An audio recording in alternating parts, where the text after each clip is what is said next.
Damai sejahtera dalam kasih Tuhan.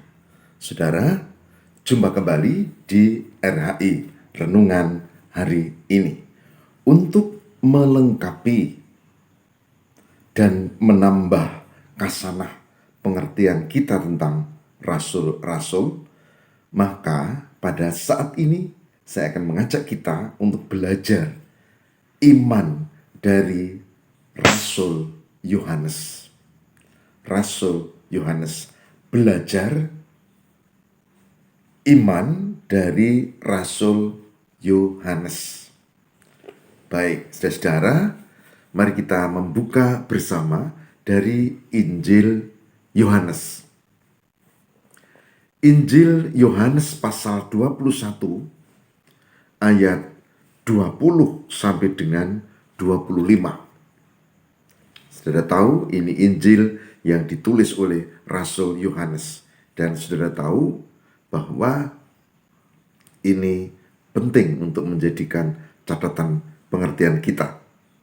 Karena dari para rasul ada Petrus, ada Thomas yang sudah kita bahas, ada Andreas, ada Yakobus, dan seterusnya. Ini rasul yang paling lama, salah satu ini ya, yang paling lama malah bertahan hidup sampai usia tua, lebih dari 100. Para ahli, para teolog menghitung sekitar 107 tahun usianya baru meninggal.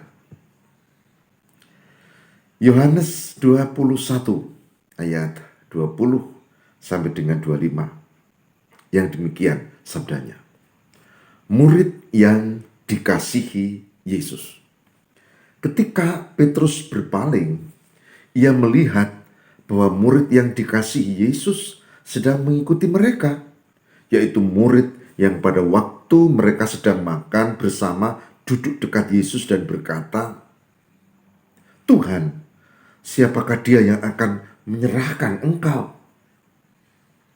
Ketika Petrus melihat murid itu, ia berkata kepada Yesus, "Tuhan, apakah yang akan terjadi dengan dia?" Jawab Yesus, "Jikalau aku menghendaki supaya ia tinggal hidup sampai aku datang, itu bukan urusanmu, tetapi engkau ikutlah aku." Maka tersebarlah kabar di antara saudara-saudara itu bahwa murid itu tidak akan mati.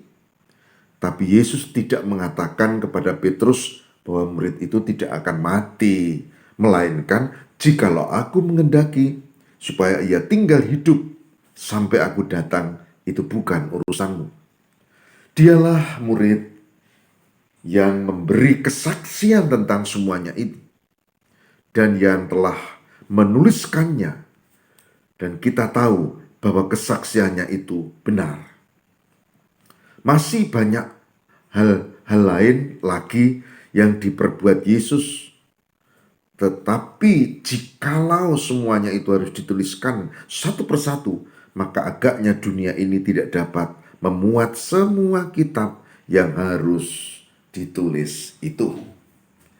Yohanes 21 ayat 20 sampai dengan 23. Yang berbahagia barang siapa mendengarkan firman Tuhan dan yang memelihara dalam kehidupan setiap hari. Puji Tuhan. Saudara, Rasul Yohanes, Yohanes, Tuhan adalah pemurah, Tuhan adalah baik. Itu arti dari kata nama ini. Adalah ke-12 rasul dan ia putra dari Zebedeus dan Salome, ibunya. Dan dia adalah saudara dari Rasul Yakobus yang juga 12 rasul itu. Dalam Injil Yohanes dan Yakobus disebut sebagai Boanerges, yaitu anak-anak guru. Nah, ini menarik karena apa? Karena ternyata Rasul Yohanes itulah yang menuliskan Injil Yohanes yang tadi kita baca, juga surat 2 1 Yohanes, 2 Yohanes, 3 Yohanes, bahkan kitab Wahyu yang paling akhir. Ini. Maka bicara tentang Rasul Yohanes, dia tokoh penting juga dalam kehidupan gereja-gereja Kristen. Mari kita cermati hal ini, saudara. Kiranya ini menjadi berkat, dan saya Pendeta Lukas Eko Sukoco dari Padepokan Diakonia Mitra Kinasih GKJ Purworejo siap untuk mendampingi dalam RHI Renungan hari ini, belajar iman dari Rasul Yohanes. Semoga Tuhan memberkati.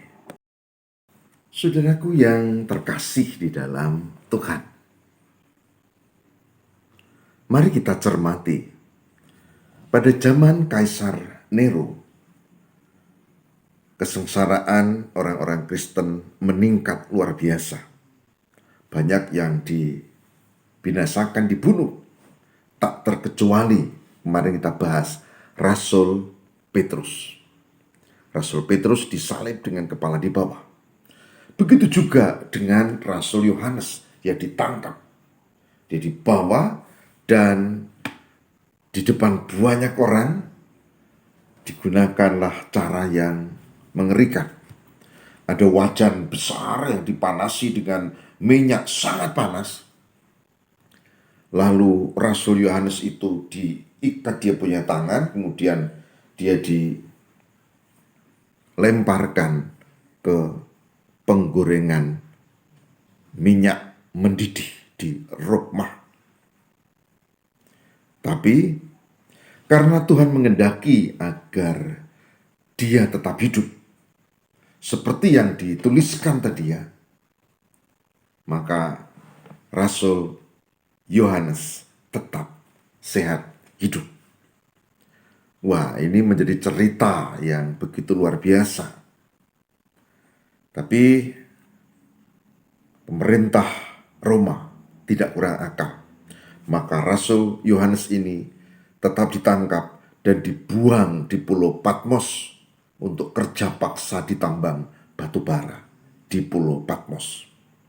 Dengan makan yang sangat kurang, dengan kerja keras, dengan kesengsaraan yang hebat, dan mereka tahu pasti nanti mati.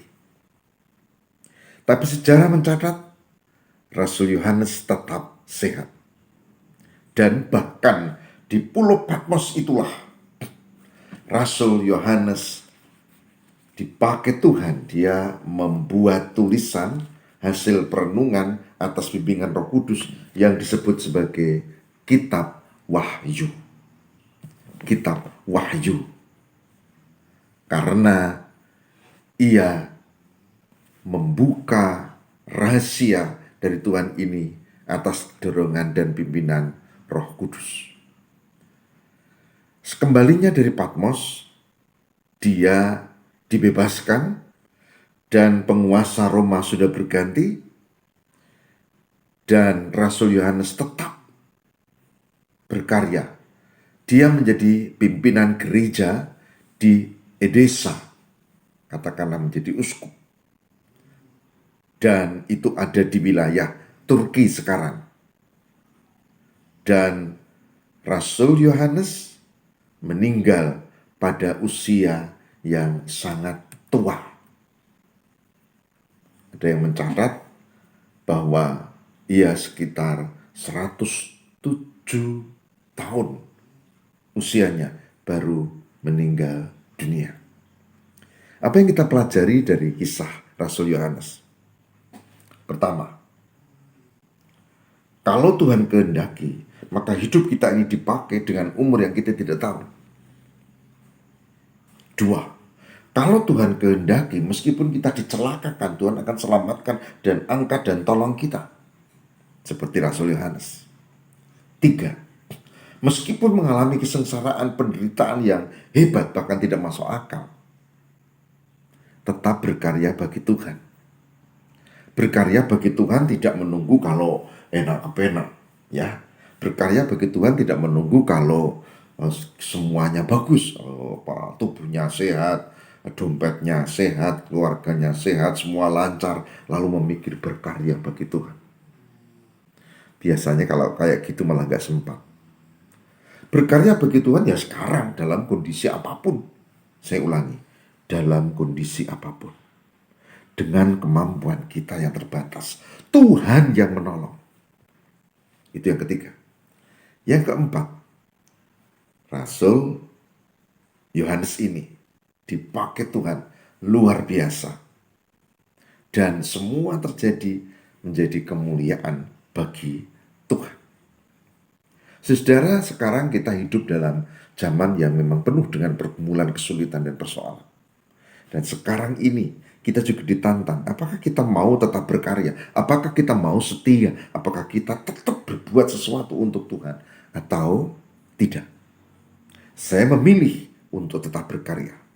Meskipun penuh pergumulan, kesulitan, persoalan, tantangan, rintangan, macam-macam dan bidang apapun. Dan saya mengajak ibu bapak dan saudara, mari bersama-sama. Salah satu yang kubuat adalah RHI. Salah satu. Dan mungkin nanti kita kembangkan. Saudara, sebagai hambanya saya mengajak, mari kita bersama tetap melayani, berkarya bagi Tuhan, sampai maut menjemput, seperti Rasul Yohanes yang luar biasa. Semangat di dalam Tuhan. Mari kita berdoa. Tuhan berkatilah supaya kami mampu meniru, meneladani Rasul Yohanes yang luar biasa dipakai Tuhan, yang menghadapi kesulitan, rintangan, penderitaan yang luar biasa, tapi dia tabah dan Tuhan menolong. Yang Tuhan beri kesempatan untuk berkarya hingga usia lanjut dan menjadi kemuliaan Tuhan. Semoga kami semua hamba-Mu ini, semoga yang mengikuti program ini Tuhan berkati untuk memiliki keberanian meneladani Rasul Yohanes. Berani dan mau untuk tetap melayani meski penuh keterbatasan. Tuhan, terima kasih. Kami meyakini kasih dan penyertaan-Mu. Saudara kami yang masih kurang sehat, yang masih sakit, yang masih pemulihan, semoga Tuhan memberkati, memulihkan mereka, dan mereka boleh ambil bagian juga untuk melayani Tuhan. Terima kasih Bapa. Inilah doa kami demi Kristus pengantara kami. Haleluya. Amin.